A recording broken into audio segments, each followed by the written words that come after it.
Hi, this is Kara from KB Crochet. This tutorial will show you how to do the mini bean or Elizabeth stitch. To start this stitch, you'll need a chain of even numbers or an even number of foundation stitches plus 2 chains. To start, you're going to insert your hook into the second chain or into the second stitch. You're then going to yarn over and pull up a loop, so you have 2 loops on your hook.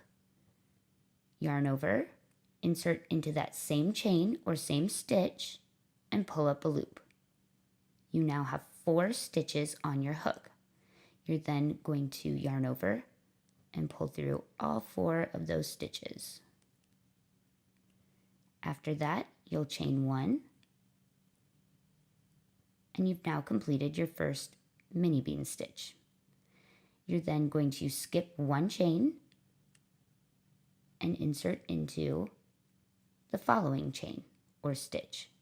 You're then going to yarn over and pull up a loop, yarn over, insert into the same stitch and pull up a loop, so you have 4 on your hook. You're then going to yarn over and pull through all 4 hooks. You'll then chain 1 to complete that stitch. And you'll repeat that all the way across until you get to the last stitch. And you'll do 1 last stitch there, yarn over and pull up a loop, insert, yarn over and insert into the same, and pull up a loop, so you have 4, yarn over, and pull through all 4.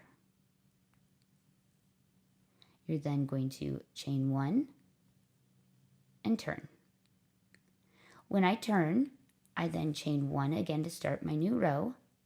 Some tutorials will tell you to chain more than that. I find that I have better edges if I just chain the 1.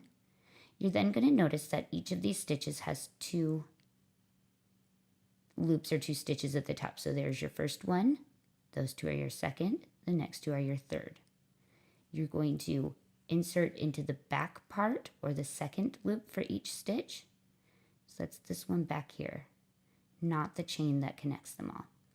So you'll insert into that second one and pull up a loop, yarn over, insert into that same chain or stitch and pull up a loop, so you have 4, yarn over, pull through all 4, and chain 1. You'll then skip the next stitch, insert into the following, which again is the back part of that next mini bean, and pull up a loop, yarn over, insert into the same stitch and pull up a loop, yarn over, and pull through all 4. You'll then chain 1 and insert your hook into that last stitch, the back part of your last stitch, and pull up a loop, yarn over, insert into the same stitch, and pull up a loop, so you have 4, pull through all 4, chain 1, and turn. You're then going to do a chain, and you'll repeat across.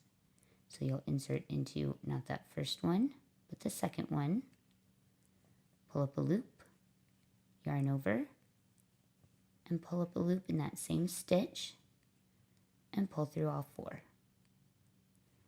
You're then going to chain 1, and you'll keep repeating that for each row. As you go, the mini beans will start to show a pattern where they lean one direction in one row and another in the next, and it gives your work a really great texture. This is a great stitch for sweaters, it's a great stitch for dishcloths, it's a great stitch for scarves. It really just gives it something extra that you don't get if you do just straight double crochets or half double crochets. So this is a great stitch for pretty much any project, and it doesn't seem to use a lot more yarn than some of the other stitches do, and it does work up quickly. If you have any questions about this stitch or about crochet in general, please feel free to send me an email or to leave your question in the comment sections of this video. For more videos or for tutorials for my finished patterns, please subscribe to my channel or check out my blog. The link to my blog is in the description for this video. Thank you and happy crocheting!